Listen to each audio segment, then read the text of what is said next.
মুহূর্তে আমি দাঁড়িয়ে রয়েছি হাওড়া হুগলির বর্ডারে, অর্থাৎ জগৎবল্লভপুরের শেষ এবং জাঙ্গিপাড়া শুরু, সেই বর্ডারেই ইছানগরী পেট্রোল পাম্পের সামনে।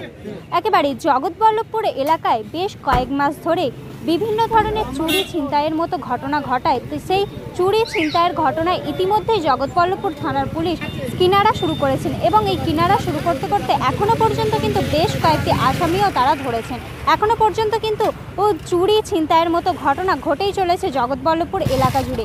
সেই চুরি ছিনতাইয়ের ঘটনার ভিত্তিতেই আজ জগৎবল্লভপুর ও জাঙ্গিপাড়ার বর্ডারে, অর্থাৎ ইছানগরী পেট্রোল পাম্পের সামনে জগৎবল্লভপুর থানা ও জাঙ্গিপাড়া থানার যৌথ উদ্যোগে কিন্তু নাকা চেকিং শুরু হয়ে গিয়েছে। এই নাকা চেকিংয়ে কিন্তু বড় বড় প্রশাসন আধিকারিক লেভেল থেকে শুরু করে ডিএসপি থেকে শুরু করে জগৎবল্লভপুর থানা ও জাঙ্গিপাড়া থানার ওসি এছাড়াও বিভিন্ন লেভেলের আধিকারিকরা, পুলিশ প্রশাসন কিন্তু মজুদ আছেন এই নাকা চেকিংয়ে।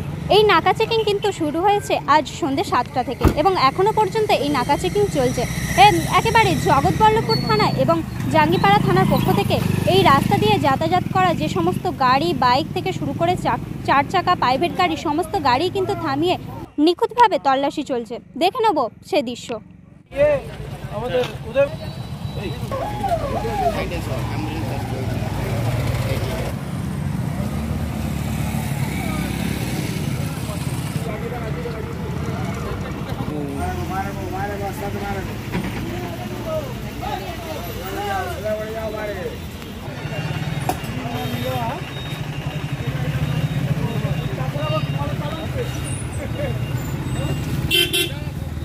বাবু খোলো খোলো খোলো, বার করে বলুন।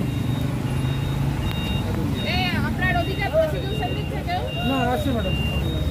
না না, আমার কিছু দেয় না, আমাকে মালিক বলে খালি নিতে মালিক একটা রসিদ তো দেবে যে তুমি এগুলো নিয়ে